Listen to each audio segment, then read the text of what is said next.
আমি সূরাতুল বাকারার 21তম আয়াত তেলাওয়াত করেছি। এই আয়াতের মধ্যে আল্লাহ রাব্বুল আলামিন বলেন, ইয়া আইয়ুহান নাস, হে মানব সকল, উবুদু রাব্বাকুম, তোমরা তোমাদের রবের গোলামি করো, আল্লাযী খলাকাকুম, যিনি তোমাদেরকে সৃষ্টি করেছেন, ওয়াল্লাযীনা মিন ক্বাবলিকুম, আর তোমাদের পূর্ববর্তীদেরকে যিনি সৃষ্টি করেছেন, লাআল্লাকুম তাত্তাকুন, যাতে তোমরা পরহেজগারি খোদাভীতি অর্জন করতে পারো। বলেন সুবহানাল্লাহ। এর মধ্যে আল্লাহ রাব্বুল আলামিন তার একটা নাম ব্যবহার করছেন, যেই নামটা হলো রব। কি নাম? সকলে বলেন কি নাম? বিসমিল্লাহির রহমানির রহিমের তাফসীর করতে গিয়ে মুফাসসিরিনে কেরাম আল্লাহ পাকের নাম বের করেছেন 3000। কত হাজার? খুব খেয়াল, কথা হবে আমার সাথে। কত হাজার? 3000। 1000 নাম জানেন আল্লাহ পাকের ফেরেশতারা, 1000 নাম জানেন আম্বিয়া আলাইহিমুস সালাম। বাকি থাকে কত হাজার? 300 তাওরাতে, 300 জাবুরে, 300 ইনজিলে, বাকি থাকে কত? 99 কোরআনে। বাকি একটা নাম হলো আল্লাহ। জোরে কোন সুবহানাল্লাহ। এই অসংখ্য অগণিত নাম থেকে সবচেয়ে যেই নামটা আল্লাহ তাআলা বেশি কোরআন শরীফের মধ্যে বেশি ব্যবহার করছেন, সেই নামটাই হলো রব। আওয়াজ করে কোন সুবহানাল্লাহ। কোরআন শরীফের শুরুতে রব, মাঝে রব, শেষে রব, এমন কোনো পারা নাই যেই পারার মধ্যে আল্লাহ তাআলা তার রব নামটা ব্যবহার করে নাই। আমার ভাইরা কোরআন শরীফ খুলবেন, আলহামদুলিল্লাহি রাব্বিল আলামিন। আরেকটু সামনের দিকে যাবেন, উলাইকা আলা হুদাম মির রাব্বিহিম ওয়া উলাইকা হুমুল মুফলিহুন। আরেকটু সামনের দিকে যাবেন, وَإِذْ قَالَ رَبُّكَ لِلْمَلَائِكَةِ إِنِّي جَاعِلٌ فِي الْأَرْضِ خَلِيفَةً। আরেকটু সামনের দিকে যাবেন, فَتَلَقَّى آدَمُ مِنْ رَبِّهِ كَلِمَاتٍ। আরেকটু সামনের দিকে যাবেন, قَالُوا ادْعُ لَنَا رَبَّكَ يُبَيِّن لَّنَا مَا هِيَ। আরেকটু সামনের দিকে যাবেন, قَالُوا ادْعُ لَنَا رَبَّكَ يُبَيِّن لَّنَا مَا لَوْنُهَا। আরেকটু সামনের দিকে যাবেন, قَالُوا ادْعُ لَنَا رَبَّكَ يُبَيِّن لَّنَا مَا هِيَ إِنَّ الْبَقَرَةَ। আরেকটু সামনের দিকে যাবেন, وَإِذْ قَالَ رَبِّ اجْعَل لِّي هَٰذَا بَلَدًا آمِنًا। আরেকটু সামনের দিকে যাবেন, إِذْ قَالَ لَهُ رَبُّهُ أَسْلِمْ قَالَ أَسْلَمْتُ لِرَبِّ الْعَالَمِينَ। আরেকটু সামনের দিকে যাবেন, قُلْ أَتُحَاجُّونَنَا فِي اللَّهِ وَهُوَ رَبُّنَا। রব শব্দ আছে না নাই? আর আওয়াজ করে বলেন আছে না নাই? আমার ভাইরা এই কাগজের মধ্যে দেখছেন আমার নামের শুরুতে হাফেজ লেখা আছে। গোটা কোরআন শরীফের মধ্যে যে আয়াতগুলিতে আল্লাহ তাআলা রব শব্দটা ব্যবহার করছেন, সব আয়াতগুলি যদি বলি 5 ঘন্টা সময়ও হবে না। শুধুমাত্র এক পারার ভিতরে যা আছে তাও সব বলি নাই। গোটা কোরআন শরীফের মধ্যে আল্লাহ রাব্বুল আলামিন সবচেয়ে তার রব নামটাকে বেশি ব্যবহার করছেন। বলেন সুবহানাল্লাহ।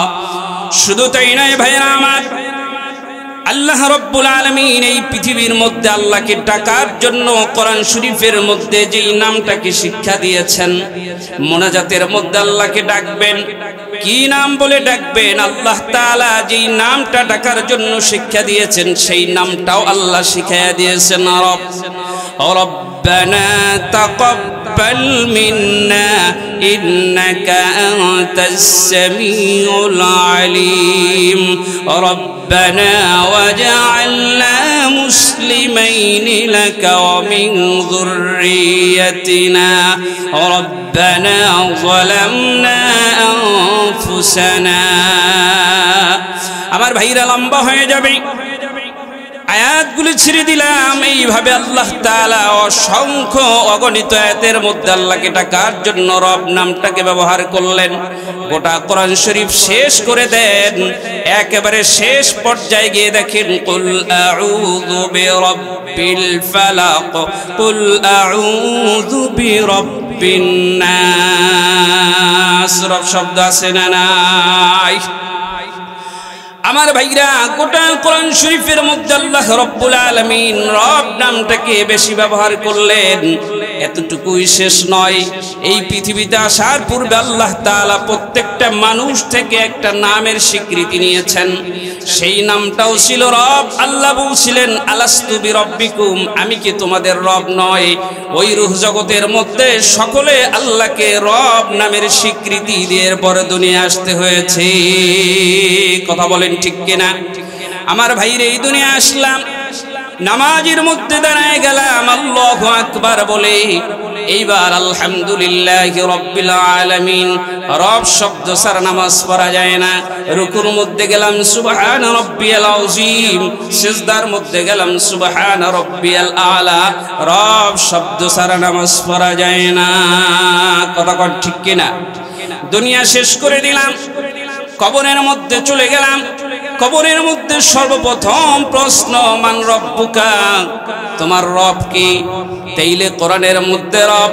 রূহ জগতের মধ্যে রব নামাজের মধ্যে রব কবরের মধ্যে রব বুঝা গেল রব শব্দের সুন্দর একটা তাফসীর আছে আজকে মাহফিল থেকে রব শব্দের সুন্দর অর্থ আর তাফসীরটা যদি জেনে নিতে পারি তাইলে ওই রবের গোলামি করা আমার জন্য তত সহজ হয়ে যাবে বলেন আমিন আমার ভাইরা আজকে সিদ্ধান্ত নিব যেই রব আমাকে সৃষ্টি করেছেন ওই রবের পরিচয়টা আজকে মাহফিল থেকে যদি জানতে পারি বাকি জীবনটা আমি এই রবের গোলামি করা আমার জন্য সহজ হবে এই পৃথিবীর মধ্যে আল্লাহ রাব্বুল আলামিন যত নবী রাসূল পয়গম্বরদেরকে পাঠিয়েছেন সমস্ত নবীদেরকে আল্লাহ তাআলা বলেছেন আমার পয়গম্বর তোমাদেরকে একটা দায়িত্ব দিয়া দুনিয়ার মধ্যে আমি নবুয়তি দিয়েছি তোমার রবের পরিচয়টা রব বলা মানুষের কাছে দেওয়ার জন্যই তোমাকে আমি আল্লাহ নবুয়তি দিয়েছি ও আমার পয়গম্বররা শোনো রবের পরিচয়টা রব বলা মানুষের কাছে দেওয়ার জন্যই তোমাদেরকে আমি আল্লাহ নবুয়তি দিয়েছি এই জন্য সমস্ত নবী মানুষের কাছে এসে বলছে আমার রবের উপর ঈমান আনো কালিমা পড়ো জোরে কোন সুবহানাল্লাহ আল্লাহ রাব্বুল আলামিন হযরতে मूसा अलैहिस्सलाम के बोलছে मूसा যাও ফেরাউনের কাছে গিয়ে রবের দাওয়াত দিয়ে দাও ফেরাউন বলে আমি নিজেই তো খোদা তোমার রবের পরিচয় কি আমার কাছে আগে বলো मूसा अलैहिस्सलाम বলছেন রব্বুকুম ওয়া রব্বু আবাইকুমুল আউয়ালিন এ ফেরাউন তোকে যে সৃষ্টি করেছেন আমাকে যে সৃষ্টি করেছেন তোর আমার পূর্বে যা কিছু সৃষ্টি হয়েছে সব কিছু যিনি সৃষ্টি করেছেন তার পরিচয় হলো রব জোরে কোন সুবহানাল্লাহ একজন নবীর উদাহরণ বললাম সময় সংক্ষেপ এজন্য কিন্তু আমি লম্বা করতেছি না আপনাদের এই শীতের মধ্যে কষ্ট হবে খুব দ্রুত কেটে কেটে সামনের দিকে আমি আসতেছি আমার ভাইরা গভীর মনোযোগ কষ্ট হয় আপনাদের কষ্ট হয় আপনাদের একটু দেখতে চাই কষ্ট হয় না কার নারায়ে তাকবীর নারায়ে তাকবীর হাত নামান আমার ভাইরা সমস্ত নবীদেরকে আল্লাহ রাব্বুল আলামিন দায়িত্ব দিলেন ও আমার পয়গম্বর রব বলা মানুষের কাছে রবের দাওয়াত দেওয়ার জন্যই তোমাকে নবুয়তি দিয়েছি আল্লাহ রাব্বুল আলামিন হযরতে দানিয়াল আলাইহিস সালামকে বলছে দানিয়াল তোমার রাজ্যের মধ্যে একজন নাফরমান খোদা দাবি করেছে তার কাছে গিয়া তোমার রবের পরিচয়টা তুমি দিয়ে দাও দানিয়াল আলাইহিস সালামের সময় বখতে নসর খোদা দাবি করছেন এই পৃথিবীর মধ্যে চারজন বাদশা ছিলেন যাদেরকে আল্লাহ তাআলা গোটা পৃথিবী শাসন করার সুযোগ দিয়েছেন। মুসলমানদের ভিতর থেকে 2 জন, কাফেরদের ভিতর থেকে 2 জন। মুসলমানদের থেকে বাদশা যুলকারনাইন, আরেকজন হলেন বাদশা সুলাইমান, আর কাফেরদের থেকে ফিরাউন এবং বখতেনসর। বাদশা বখতেনসরের সময় আল্লাহ দানিয়েলকে পাঠায় বললেন, দানিয়েল যাও, বখতেনসরের কাছে গিয়া তোমার রবের পরিচয়টা তুমি দিয়ে দাও। কে বলছে রে বখতেনসর? তোমাকে যেই রব বানিয়েছে সেই রবের দাওয়াত তোমার কাছে দিলাম, গ্রহণ করে নাও। বখতেনসর বলছে, রে দানিয়েল, এই জগতের বাদশা আমি নিজেই দাবি করলাম নিজেই আমি খোদা, তুমি আবার কোন খোদার দাওয়াত নিয়ে আসছো? আমার এই রাজ্যের মধ্যে অন্য কোনো খোদার দাওয়াত চলবে না। যদি অন্য কোনো খোদার দাওয়াত তুমি দিতে চাও তাইলে দানিয়েল শুনে নাও, তুমি এই জগতের মধ্যে শান্তিতে থাকবা না। আমি তোমার পিছনে লেগে গেলাম, তোমার শাস্তির ব্যবস্থা আমি করব। কিন্তু আমার ভাইরা, দানিয়েল আলাইহিস সালাম তো এই পৃথিবীর মধ্যে আল্লাহ রাব্বুল আলামিনের নির্দেশে দাওয়াত দেয়, সুতরাং বখতেনসরের কথায় দাওয়াত কিন্তু বন্ধ করে রাখতে পারে না। কথা বলেন ঠিক কিনা? কিন্তু বখতেনসরের মেজাজ গরম হয়ে গেল, এই দানিয়েলকে শাস্তির ব্যবস্থা করে দাও, দানিয়েলকে জেলখানার মধ্যে বন্দী করে রাখো। জেলখানার মধ্যে বন্দী করে রাখলেন। হঠাৎ করে একদিন বখতেনসর স্বপ্নে দেখতেছে তার মাথার উপর একটা পাখি বসে ঠোকরায়া ঠোকরায়া তার ঘিলুগুলি খাইতেছে, স্বপ্নে দেখছে। সকালবেলা পেরেশান হয়ে গেছে, কি স্বপ্নে দেখলাম? আমার মাথার উপর একটা পাখি বসে ঠোকরায় আমার গিলিগুলি খাচ্ছে। এই স্বপ্নের ব্যাখ্যা কে করতে পারবে? জেলখানার থেকে মানুষদেরকে ডাক দিলেন, পর্যারা আসলেন। ও আমার পর্যারা, এই স্বপ্ন দেখছি, আমার স্বপ্নের ব্যাখ্যা কি হবে? জেলখানার থেকে মানুষগুলি আইসা বলছে, রাজা হে, আপনি আমাদের খোদা শোনেন। জেলখানার মধ্যে একজন হুজুর আছে, এই হুজুর আমরা যা স্বপ্নে দেখি তা তিনি যা ব্যাখ্যা করেন হুবহু মিলে যায়। জোরে কোন সুবহানাল্লাহ। এর কারণ হলো দানিয়েল আলাইহিস সালামকে আল্লাহ তাআলা স্বপ্নের ব্যাখ্যার বেশি জ্ঞান দান করছেন। পৃথিবীর মধ্যে 3 জন মানুষকে আল্লাহ তাআলা স্বপ্নের ব্যাখ্যার বেশি জ্ঞান দান করছেন। একজন হলেন ইবনে শিরিন রাহমাতুল্লাহি আলাইহি, একজন হলেন ইউসুফ আলাইহিস সালাম, আর একজন হলেন দানিয়েল আলাইহিস সালাম। আল্লাহ তো এমনিতেই আগে স্বপ্নের জ্ঞান তারে দান করে রাখছেন। ঠিক আছে, তাকে ডাকা হলো, এ দানিয়েল, আমি রাত্রিবেলা এই স্বপ্নে দেখলাম, আমার স্বপ্নের ব্যাখ্যা কি হবে জানতে চাই।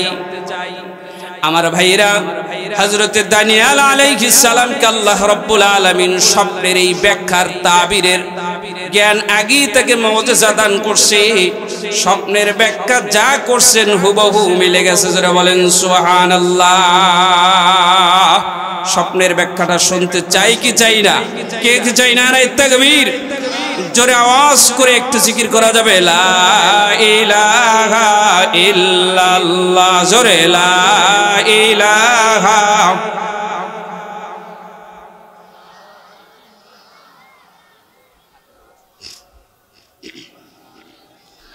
আশেপাশে যারা দাঁড়িয়ে আছেন প্যান্ডেলে, দ্রুত প্যান্ডেলে চলে আসেন। আশেপাশে কেউ দাঁড়িয়ে থাকবেন না। লা ইলাহা ইল্লাল্লাহ, লা ইলাহা।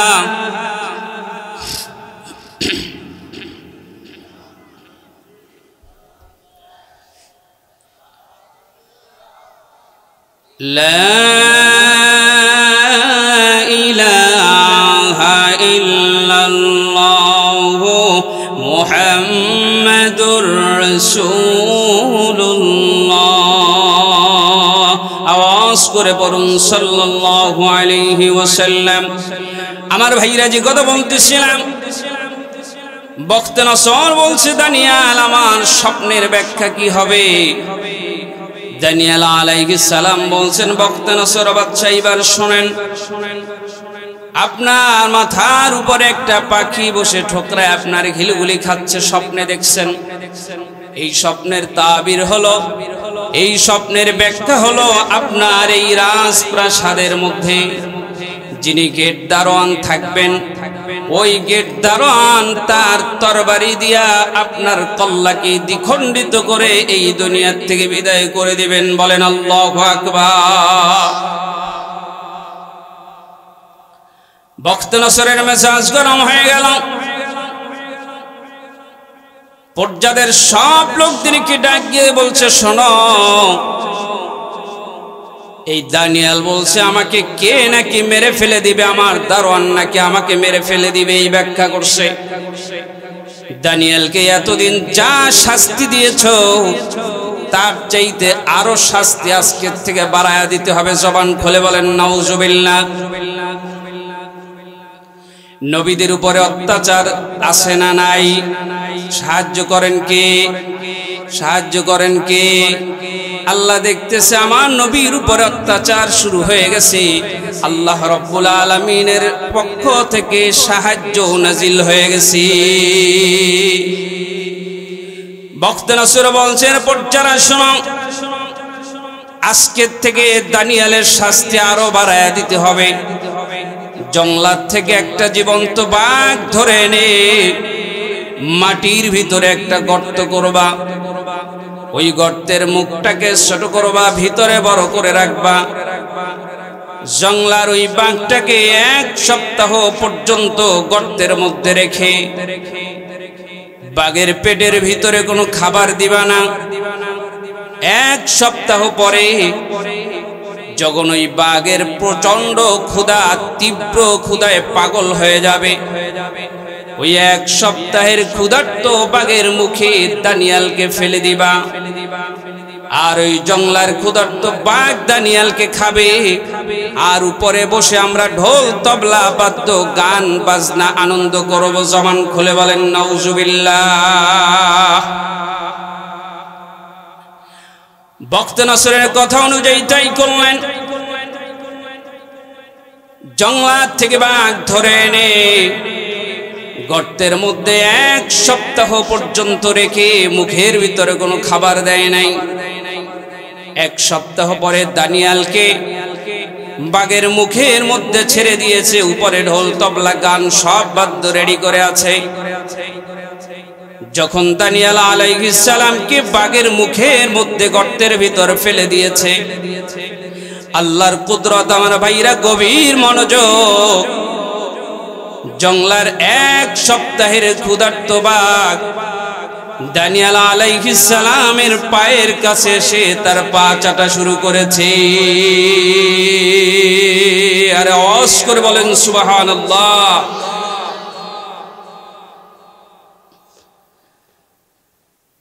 জঙ্গলার বাঘ ডাক দেয়া বলছে,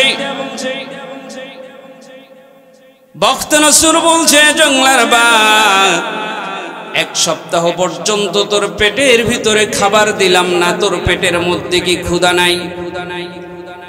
আর তুই দানিয়ালকে কেন, মানুষ হওয়ার পরেও তাকে কেন খাও না জানতে চাই।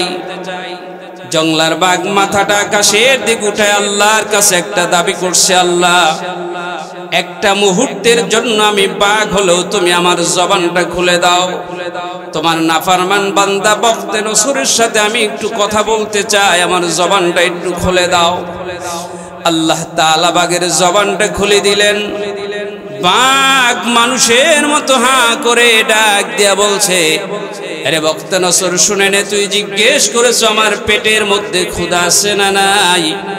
তুই যদি একটা মুহূর্তের জন্য আমার এই গর্তের মধ্যে নামো, 1 সেকেন্ডও দেরি করব না, তোকে আমি পেটের ভিতরে নিয়ে যাব, আমার পেটে ক্ষুধা আছে না নাই দেখতে পারবি।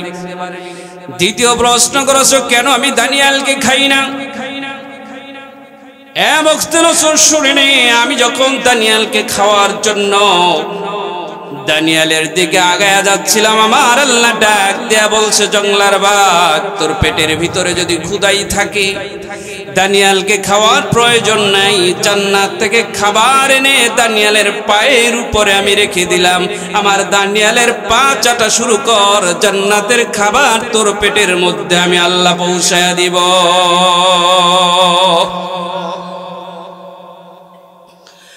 বখত নসরের মেজাজ গরম। সাধারণ একটা মানুষের জন্য জঙ্গলার বাঘ কথা বলে, রাজপ্রাসাদের মধ্যে নোটিশ জারি করে দিয়েছে, আজ থেকেই রাজপ্রাসাদের মধ্যে রাত্রিবেলা কোনো মানুষ যদি ঢুকে আর বের হয়, কোনো নাম নিশানা জিজ্ঞাসা করবা না। দারোয়ানকে বলে দিয়েছে এই রাজপ্রাসাদের মধ্যে গভীর রাত্রে যদি কোনো মানুষ ঢুকে আর বের হয়, কোনো নাম ঠিকানা কিছুই জিজ্ঞেস করবা না, তরবারি দিয়া আগে তার কল্লাটাকে দ্বিখণ্ডিত করে ফেলবা। বখতে নসর নোটিশ জারি করে দিয়ে ঘুমায় গেছে। গভীর রাতে হাজতের প্রয়োজন, বাথরুমের প্রয়োজন। আগের দিনে তো সকলের ঘরের ভিতরে বাথরুম অ্যাটাচ ছিল, কতক্ষণ ছিল? ছিল না। হাজতের জন্য বাহিরে যাওয়ার প্রয়োজন। রাজপ্রাসাদ থেকে যখন বাহিরে যাবেন, দারোয়ান তরবারি নিয়ে রেডি। আগে খোদা বলে দিয়েছে কেউ যদি বের হয়, কেউ যদি ঢোকে, নাম নিশানা কিছুই জিজ্ঞেস করবা না, সাথে সাথে তার কল্লাকে দ্বিখণ্ডিত করে ফেলবা। বখতে নসর যখন হাজতের জন্য বের হয়েছে, পূর্বের কথা অনুযায়ী দারোয়ান বখতে নসরের মাথার উপরে, কল্লার উপরে তরবারি দিয়ে আঘাত করে এই দুনিয়ার থেকে চিরদিনের জন্য বিদায় করে দিয়েছে। বলেন আল্লাহু আকবার। স্বপ্নের ব্যাখ্যা বাস্তব হয়ে গেল। বখতে নসরের ছেলে ছিল জাফর। ওই জাফর গর্তের কাছে গিয়া দানিয়াল আলাইহিস সালামকে ডেকে ডেকে বলে, হুজুর, আপনার স্বপ্নের ব্যাখ্যা সত্য হয়ে গেছে, আমার বাবা দুনিয়ায় নাই, আপনি গর্ত থেকে ওঠেন, আজ থেকে এই গোটা রাজপ্রাসাদের দায়িত্ব আপনার হাতের মধ্যে তুলে দিলাম। জোরে কন্যা সুবহানাল্লাহ। দানিয়াল আলাইহিস সালাম বলছে, না না, এই দুনিয়ার বাদশাহী নেওয়ার জন্য আসি নাই, এই দুনিয়ায় আল্লাহ তাআলা আমাকে একটা দায়িত্ব দিয়েছিলেন। রব বলা মানুষের কাছে রবের দাওয়াতটা দেওয়ার জন্য আল্লাহ দায়িত্ব দিয়েছেন। এই জন্যই আমি দাওয়াত দেওয়ার জন্য বখতে নসরের কাছে আমার রবের পরিচয়টা দিয়েছি। জোরে বলেন সুবহানাল্লাহ। আমার ভাইরা যে কথা বলতেছিলাম, সমস্ত নবী রাসূল পয়গম্বরদেরকে আল্লাহ তাআলা একটাই দায়িত্ব দিয়েছেন, রব বলা মানুষের কাছে রবের পরিচয়টা দেওয়ার জন্য তোমাকে নবুয়তি দিয়েছেন। শুধু নবীদের থেকে শেষ নয়, সাহাবায়ে কেরাম, তাবেঈন, তাবে তাবেঈন, উলামায়ে মুতাকদ্দিমিন, কিয়ামত পর্যন্ত যত উলামায়ে কেরাম আসবে সকলকে আল্লাহ একটা দায়িত্ব দিয়েছেন, রব বলা মানুষের কাছে রবের পরিচয়টা দেওয়ার জন্য। জোরে কোন সুবহানাল্লাহ। এই জন্য যারা জমানার ইমাম ছিলেন তারা সুন্দরভাবে মানুষের কাছে রবের পরিচয়টা দিয়েছেন। আমার তেলাওয়াতকৃত আয়াতের তাফসীর আমার ভাইরা তাফসীর ইবনে কাসির খুলে দেখবেন। ইমাম আযম আবু হানিফা রাহমাতুল্লাহি আলাইহি জিজ্ঞেস করা হয়েছে, আপনার রবের পরিচয় কি? আবু হানিফা রাহমাতুল্লাহি আলাইহির কাছে একদল নাস্তিক এসে বলছে, আপনার রবের পরিচয় কি আমাদের কাছে বলেন। আবু হানিফা রাহমাতুল্লাহি আলাইহি বলছে, নাস্তিকরা, আপনাদের প্রশ্নের জবাব দেওয়ার সময় আমার নাই, আমি একটা মহান চিন্তার মধ্যে আছি। নাস্তিকরা বলছে, আশ্চর্য ব্যাপার, আপনার রব সম্পর্কে আপনার কাছে জানতে চাইলাম, আর আপনি বলতেছেন তার চাইতে মহান চিন্তার মধ্যে আছেন। এমন কি মহান চিন্তার মধ্যে আছেন? আবু হানিফা রাহমাতুল্লাহি আলাইহি বলছে, নাস্তিকরা শোনো, তোমরা আমার কাছে আসার পূর্বে এই যে নদী দেখতেছো, এই নদীর থেকে একটা জাহাজ যাইতেছে। এই জাহাজের ভিতরে কোনো সারেং নাই, কোনো চালক নাই, কোনো নাবিক নাই। এই জাহাজটা এমনিতেই চলতেছে, নদীর আঁকা বাঁকা পথগুলি বেয়ে বেয়ে যাচ্ছে, কিন্তু জাহাজের ভিতরে কোনো চালক নাই। টার্মিনালে ঘাট দেয়, মানুষেরা মাল নামায় নেয়, আবার মাল ভরে দেয়, আবার নদীর থেকে এই জাহাজটা যাইতেছে, কিন্তু জাহাজের মধ্যে কোনো চালক নাই। এমনিতেই নদীর আঁকা বাঁকা পথগুলি বেয়ে বেয়ে জাহাজটা চলতেছে। নাস্তিকরা বলছে, আশ্চর্য ব্যাপার, এতদিন মনে করছিলাম তোমার মাথার মধ্যে কিছু জ্ঞান আছে, আজকে দেখলাম তোমার মাথার মধ্যে কোনো জ্ঞান নাই। আবু হানিফা রাহমাতুল্লাহি আলাইহি বলে, তাইলে তোমরা কি বলতে চাও? বলছে, একটা জাহাজ কোনোদিন একজন চালক ছাড়া এমনিতেই নদীর মধ্যে চলতে পারে না। জোরে বলেন না আল্লাহু আকবার। আবু হানিফা রাহমাতুল্লাহি আলাইহি বলছেন, তাহলে তোমরা এই কথাটা বিশ্বাস করছো? হ্যাঁ, একটা জাহাজ ছাড়া, একটা জাহাজ চালক ছাড়া চলতে পারে না। এমনিতেই নদীর মধ্যে আঁকা বাঁকা পথগুলি বেয়ে বেয়ে আবু হানিফা রাহমাতুল্লাহি আলাইহি বলছেন, লাশ-শামসু ইয়ানবাগি লাহা আন তুদরিকাল কমারা ওয়ালাল লাইলু সাবিকুন নাহার ওয়া কুল্লুন ফি ফালাকিন ইয়াসবাহুন। আল্লাহু আকবার। আবু হানিফা রাহমাতুল্লাহি আলাইহি বলছেন, নির্দিষ্ট সময় সূর্য উঠছে, নির্দিষ্ট সময় সূর্য অস্ত যাচ্ছে, নির্দিষ্ট সময় চন্দ্র আসছে, নির্দিষ্ট সময় চন্দ্র যাচ্ছে, নির্দিষ্ট সময় রাত আসছে, নির্দিষ্ট সময় দিন আসছে, নির্দিষ্ট সময় জোয়ার হচ্ছে, নির্দিষ্ট সময় ভাটা হচ্ছে। এগুলি নাস্তিকরা এমনিতেই হয় না, এমনিতেই চলে না। এইগুলি যিনি চালান তার পরিচয় হলো রব। আওয়াজ করে বলা যাবে কি সুবহানাল্লাহ? আমার ভাইরা, শুধু তাই নয়, ইমাম শাফি রাহমাতুল্লাহি আলাইহি জিজ্ঞেস করা হয়েছে, ইমাম শাফি আপনি তো জমানার ইমাম, আপনার রবের পরিচয়টা মানুষের কাছে তুলে ধরেন। তাফসীর ইবনে কাসিরের তাফসীর আমার ভাইরা খুলে দেখবেন। ইমাম শাফি বলেন, এখনো কি রবের পরিচয়টা পাও নাই? জঙ্গলার মধ্যে গিয়ে দেখো তিতা পাতা আছে, এই একটা তিতা পাতা যদি বনের হরিণ খায় ওর পেটের ভিতরে কস্তুরী হয়ে যায়। একটা তিতা পাতা যদি মৌমাছি খায় ওর পেটের ভিতরে মধু হয়ে যায়। একটা তিতা পাতা যদি ছাগল বকরি খায় পিছনের রাস্তা দিয়া বড়ি বের করে দেয়। একটা তিতা পাতা যদি মাকড়সা খায় ওর পিছনের রাস্তা দিয়া সুতা বের করে দেয়। একটা তিতা পাতা যদি গাবি খায় একদিক থেকে গোবর বের করে দেয়, আর একদিক থেকে নিষ্কলুষ সাদা দুধ বের করে দেয়। একটা তিতা পাতার থেকে ভিন্ন ভিন্ন যিনি জুস তৈরি করতে পারেন তার পরিচয় হলো রব। আর আওয়াজ করে বলেন সুবহানাল্লাহ। পিছনের ভাইরা মুখ খোলেন না কেন? জোরে বলেন সুবহানাল্লাহ। আওয়াজ এত কম কা? আমার ভাই, তোমার ভাই, আওয়াজ আছে না নাই? 5 জন লোকে যদি কয় যে আমার ভাই, তোমার ভাই, 1 কাপ চা, 2টা বিস্কুট, আছে না নাই? 5 জন লোকে যদি কয়, পুরা মহল্লার ঘুম সব শেষ। কি হয়েছে? মিছিল আইতেছে, আছে না নাই? এ যুবক ভাই, এর ভিতরে যুবক আছেন কারা? 20-এর 30-এর নিচে হাত জাগান। 30-এর নিচে। আয় হায়, এটা একেবারে কম। এই 40, হ্যাঁ 40 আর একটু বাড়াই দিলাম। 40-এর নিচে হাত জাগান, হাত জাগায় রাখেন। হ্যাঁ জাগান।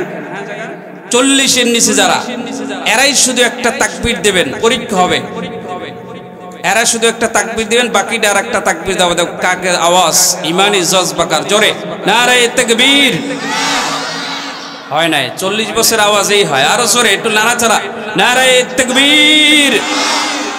সবাই না, শুধুই 40 বছরের নিচে যারা, এরা আপনারা দিবেন না। জোরে নারায়ে তাকবীর। আপনারা এবার বন্ধ। এবার বৃদ্ধ যারা আছেন 40-এর উপরে, জোরে নাড়াচাড়া দিয়ে নারায়ে তাকবীর। বৃদ্ধ মানুষ তো দিতে গেছে। এই যুবকরা, লজ্জার বিষয়, ঠিক কিনা গণ? তাহলে আওয়াজ এত কম, সুবহানাল্লাহ বললে লাভ না লস? একটু সবাই মিলে এইবার একত্রে জোরে বলেন না সুবহানাল্লাহ। 2 কেজি রক্ত তার শরীর থেকে নেমে গেছে। দরদ নিয়ে বলেন না আল্লাহু আকবার। আমার ভাইরা, কলিজার ভিতরে সর্বশেষ লাথি দিয়ে সন্তানটা এই দুনিয়ার মধ্যে ভূমিষ্ঠ হলো। ডাক্তাররা বলছে, এবার এই মাকে কেমন করে আমরা হুশ করাবো? যেই যন্ত্রটা বুকের ভিতরে দেয়া 5টা দেখে যে শ্বাস চলে কিনা। ডাক্তাররা বলছে ওই যন্ত্রটা লাগাই, কিন্তু যন্ত্র দিয়েও ধরা পড়ে না আসলে জীবিত আছে কিনা। কিন্তু মায়ের কোনো হুশ নাই, কেমন করে হুশ আনা যায়? বিজ্ঞান প্রমাণ করেছে 4500 লাথির একটা লাথিও যদি পুরুষের কলিজার মধ্যে দিত, তাইলে ও কোনো পুরুষ এই পৃথিবীর মধ্যে বেঁচে থাকতো না। আবার ভাইরা, বিজ্ঞানের মধ্যে গবেষণা করছেন পুরুষের কলিজা নিয়ে আর মায়ের কলিজা নিয়ে। গবেষণা করে তারা বের করেছে একটা লাথির আওয়াজও পুরুষের কলিজায় সহ্য করতে পারবে না। মায়ের কলিজার মধ্যে আল্লাহ তাআলা এমন দরদ দিয়া সৃষ্টি করছেন, প্রত্যেকটা লাথির কারণে যত লাথি দেয় মায়ের কলিজার সাথে সন্তানের তত ভালোবাসা বেড়ে যায়।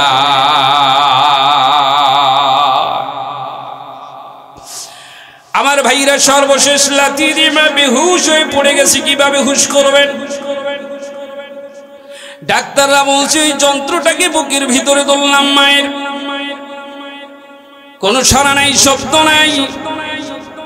এবার ওই যন্ত্রটাকে আবার সন্তানের মুখের ভিতর তুললাম। যখন ট্যাঁ করে কান্নার আওয়াজ শুরু হয়েছে, যখন কান্নার আওয়াজের ভিতরে তুললাম, ওই প্রত্যেকটা কান্নার আওয়াজ যেন মায়ের কলিজার মধ্যে গিয়ে লাগতেছে। প্রত্যেকটা কান্নার আওয়াজ যতবার যায় ততবার মায়ের হুঁশ আস্তে আস্তে করে ফিরতেছে। এই জন্য মায়ের পেটের ভিতরে এতগুলি লাথি দিয়ে কষ্ট দিয়ে সন্তানটা দুনিয়া আসার পরে যেই মা ভূমিষ্ঠ হওয়ার কষ্টের কারণে বলে এই দুনিয়ায় যদি আমি শেষ হয়ে যাই, আমার জীবনটা শেষ হয়ে যা, কিন্তু আমার সন্তানটা দুনিয়ায় বেঁচে থাক। এমন আদরের সন্তানটা যখন দুনিয়া আসে, যখন কোলের মধ্যে সন্তানটাকে উঠায় দেয়, 10 মাস 10 দিনের সব কষ্ট মা ভুলে যায়। কথা বলেন ঠিক কিনা? এ ভাই, এই মাঠের ভিতরে যারা আছি, মাইকের আওয়াজ যারা শুনতেছি, এমন কোনো মানুষ নাই যারা মাকে এই লাথিগুলি না দিয়ে এই দুনিয়ার মধ্যে এসেছি। আপনি ঋণ কোনোদিন শোধ করতে পারবেন না। মনে করছেন 5 বছর মাকে খাওয়াই বহুত কিছু করছি না, 10 বছর খাওয়াই বহুত কিছু করছি না, 100 বছরও যদি খাওয়ান একটা লাথিরও ঋণ শোধ হবে না। কথা বলেন ঠিক কিনা? ও যুবক ভাইরা আমার, কাদের মা বাবা এই দুনিয়ার মধ্যে একজন অথবা উভয় জীবিত আছে, তাদের হাত দুইটা দেখতে চাই। হাত জাগায় দেখাও। যাদের মা বাবা আছে একটু হাত জাগাও, হাত জাগাও, হাত জাগাও। একজন অথবা উভয় কাদের আছে? মাশাআল্লাহ, অনেক হাত নামান। যাদের মা বাবা আছে তাদের জন্য একটা নসিহত, যাদের নাই তাদের জন্য একটা নসিহত। 2টা নসিহত করে আলোচনা শেষ করে দিব। রাজি আছি না নাই? এ ভাই, যাদের মা বাবা এই পৃথিবীর মধ্যে আছে, তোমাদের জন্য নিয়ামত জীবিত আছে। তুমি শুধু মায়ের পা ধরে যদি ক্ষমা চাইতে পারো, ভুল হয়ে গেছে। বাবার পা ধরে যদি ক্ষমা চাইতে পারো, ভুল হয়ে গেছে, তোমার জন্য দোয়া করতে দেরি আছে। আল্লাহর দরবারে মায়ের দোয়া কিন্তু কবুল হতে দেরি হয় না। বিশ্বাস হয় আপনাদের? এজন্য আমি বলি, এই পৃথিবীর মধ্যে মায়ের দোয়াটা কবুল হওয়া, একজন আলেম হওয়া, বড়লোক হওয়া, টাকা পয়সা হওয়া, এটা তো স্বাভাবিক ব্যাপার। কিন্তু আল্লাহ বলেন না, তোমার মা যদি জবান দিয়া অসম্ভব কোন বদদোয়াও করে, নেক দোয়াও করে, আমি আল্লাহ তোমার মায়ের ইজ্জতের কারণে সাথে সাথে কবুল করে নেই। সুবহানাল্লাহ। এই পৃথিবীর মধ্যে শ্রেষ্ঠ জায়গা কাবা শরীফ। এই কাবা শরীফের শ্রেষ্ঠ ইমামের নাম আব্দুর রহমান আল সুদাইস। আব্দুর রহমান সুদাইসিকে জিজ্ঞেস করা হয়েছে, আপনি তো এই পৃথিবীর একজন শ্রেষ্ঠ ইমাম, শ্রেষ্ঠ জায়গা কাবা, আবার এই কাবার যতগুলি ইমাম আছে তার মধ্যে আপনি একজন শ্রেষ্ঠ ইমাম, আপনি কিভাবে এই কাবা শরীফের ইমাম হলেন একটু বলেন। আব্দুর রহমান সুদাইসি বলেন, পৃথিবীর মানুষ, আমি আমার মায়ের দোয়ার বরকতে কাবার ইমাম আল্লাহ বানায় দিছি।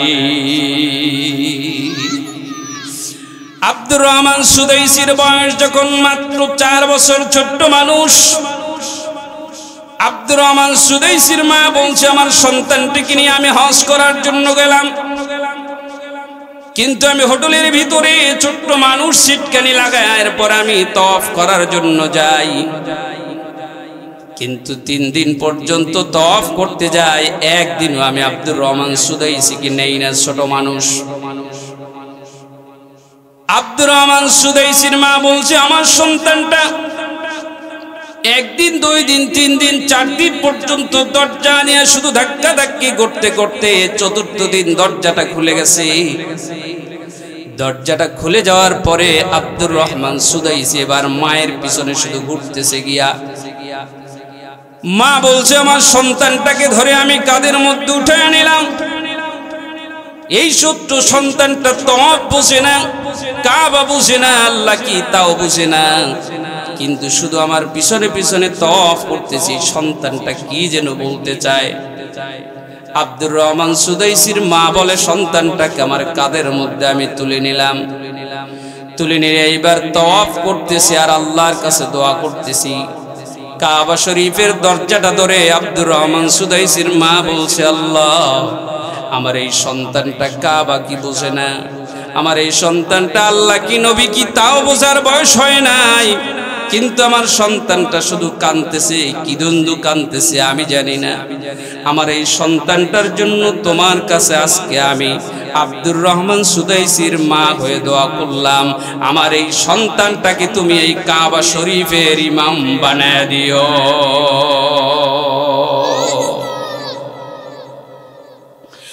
সুতরাং আমার ভাইরা, যদি মায়ের দোয়া নিতে পারো, মায়ের সাথে ভালো ব্যবহার করতে পারো, তোমার জন্য মা দোয়া করবে, যেটাই দোয়া করবে আল্লাহ তাআলা পর্দা ছাড়া ডাইরেক্ট তোমার জন্য মায়ের দোয়াটা কবুল হয়ে যাবে।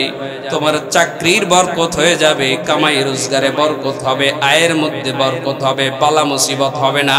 সব জায়গায় তুমি দেখবা শুধু রহমত আর রহমত। কথা বলেন ঠিক কিনা? কিন্তু কিছু যুবক ভাইরা বলে, হুজুর আপনারা তো মা বাবা রস করেন, কিন্তু সব মা বাবা সমান না। আছে না নাই? কি কতক্ষণ আছে না নাই? হুজুর আমার মা বাবা অত সুবিধা না, জায়গা দেয় না, জমি দেয় না, ঠকায় খায়। কি আছে না নাই? এই যে একটা অভিযোগ করলেন, আপনি অভিযোগ করার মতো অধিকার ইসলাম আপনাকে দেয় নাই। জোরে কোন আল্লাহু আকবার। হযরত আবু হুরায়রা রাদিয়াল্লাহু তাআলা আনহু নবীজির দরবারে গিয়ে কাঁদতেছেন।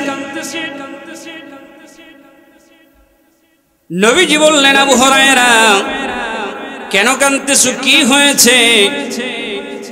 আবু হুরায়রা বলেন, ইয়া রাসূলুল্লাহি, ইয়া হাবিবাল্লাহ, আমার মা মুশরিকা, আমি আপনার দরবারে আসি এইটা সহ্য করতে পারে না, এই জন্য আমাকে মারধর করেছে।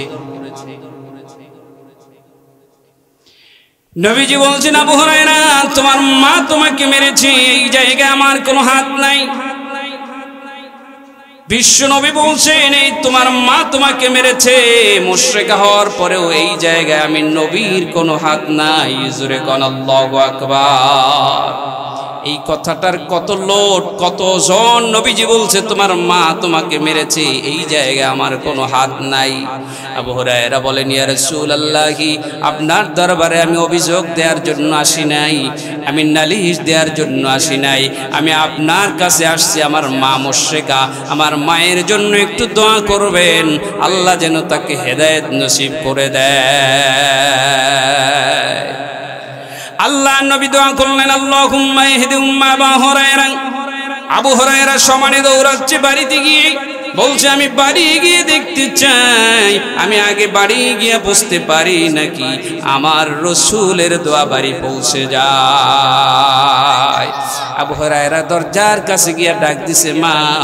দরজার থেকে যখন আওয়াজ করছে আবু হুরায়রার মা, আবু হুরায়রা বলেন, আমার মায়ের গলার আওয়াজের মধ্যে পূর্বের শরকিয়তের কর্কশতা পেলাম না, আমি আমার মায়ের গলার আওয়াজের মধ্যে তাওহীদের গন্ধ পেলাম।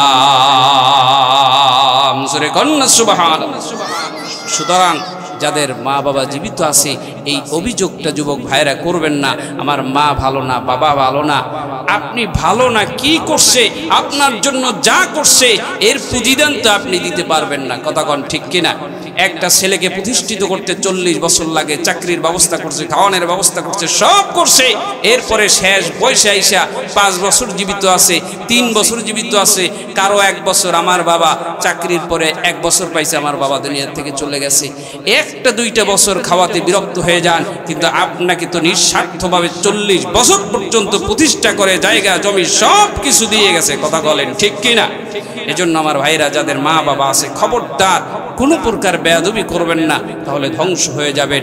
আর যাদের মা বাবা নাই তাদের জন্য রাসূল বলছেন তাদের জন্য দোয়া খায়ের করা, ক্ষমা প্রার্থনা করা, দান সদকা করা, তাদের জন্য সব সময় রব্বির হামহুমা কামা রব্বায়ানি সগীরা, জোরে বলেন রব্বির হামহুমা কামা রব্বায়ানি সগীরা, এইভাবে দোয়া করবেন। আল্লাহ তাআলা তাদেরকে যেন কবরের মধ্যে শান্তিতে রাখে, এই দোয়াটা করা দরকার আছে না নাই?